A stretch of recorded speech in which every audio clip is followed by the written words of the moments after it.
Well, Brian, last time I saw you on camera, that was down at The hospital.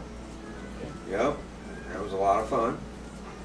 Tell me about your situation well, right then. I mean, well, everything was looking a lot different. Right, right. Well, then they had told me that the treatments were going to be once a day for a month, and then I was going to go on treatments that were once every other day for a year, 48 weeks.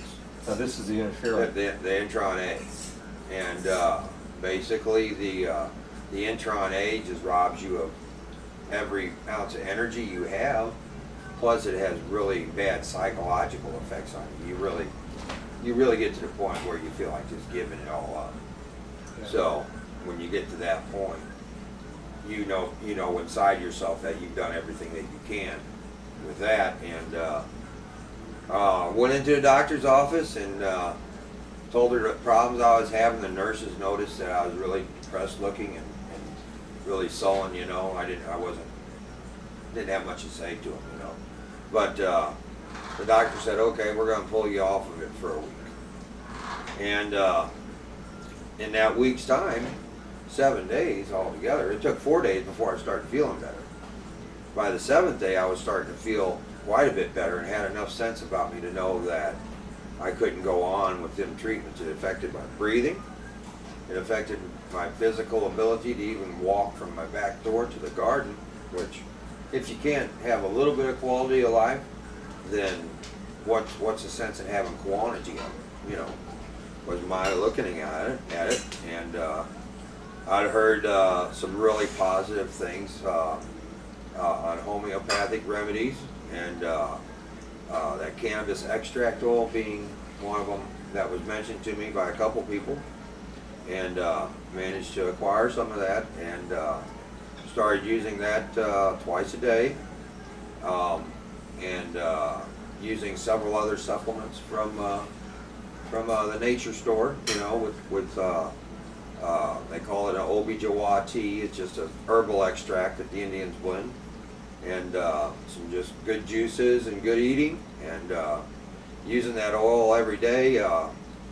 I don't think was doing it enough at two times a day, so I upped it to 4 times a day just recently, and started applying it on the melanoma cancer itself. On the wounds, actually, yeah, on your skin. Yeah, actually on my skin, and then would wait until the next day and remove the bandage, and all the oil would be gone, but it wasn't soaked into the gauze, and the skin kind of had a little bit of a light green color to it.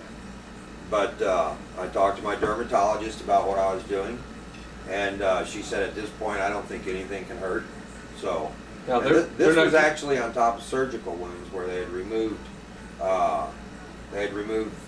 3 growths, 2 on the right leg, 1 from the left, and then stitched them closed, and then I was putting that paste right on top of them, and then I got 5 more on the right leg, all around them 2 wounds.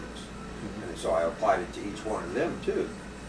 And I started that about a week ago, and I got up this morning and didn't notice anything different. You know, I was out of town, so I hadn't changed my bandages, and I got home and went to take a shower and noticed that the black part of the melanoma was gone on most of the 5.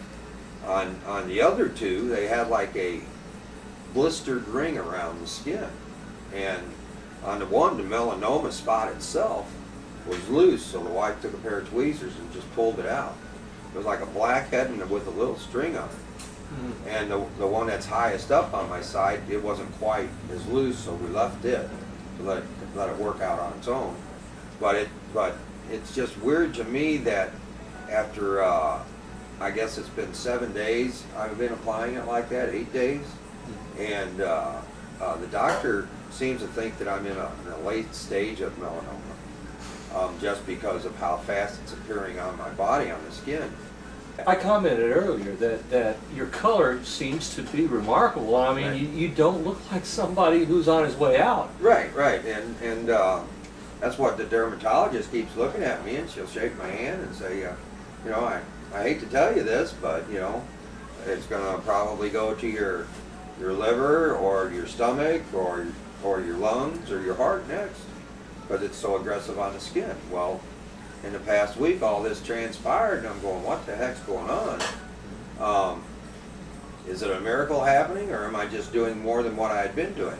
And I actually started mixing a little bit of the oil that I'm using for drops in my mouth with a little bit of alcohol and putting it on the wound, and then putting the paste on. Maybe that accelerated the healing process, but it's strange to me that you go from melanoma type skin cancer, and it's more of just now a great big rash.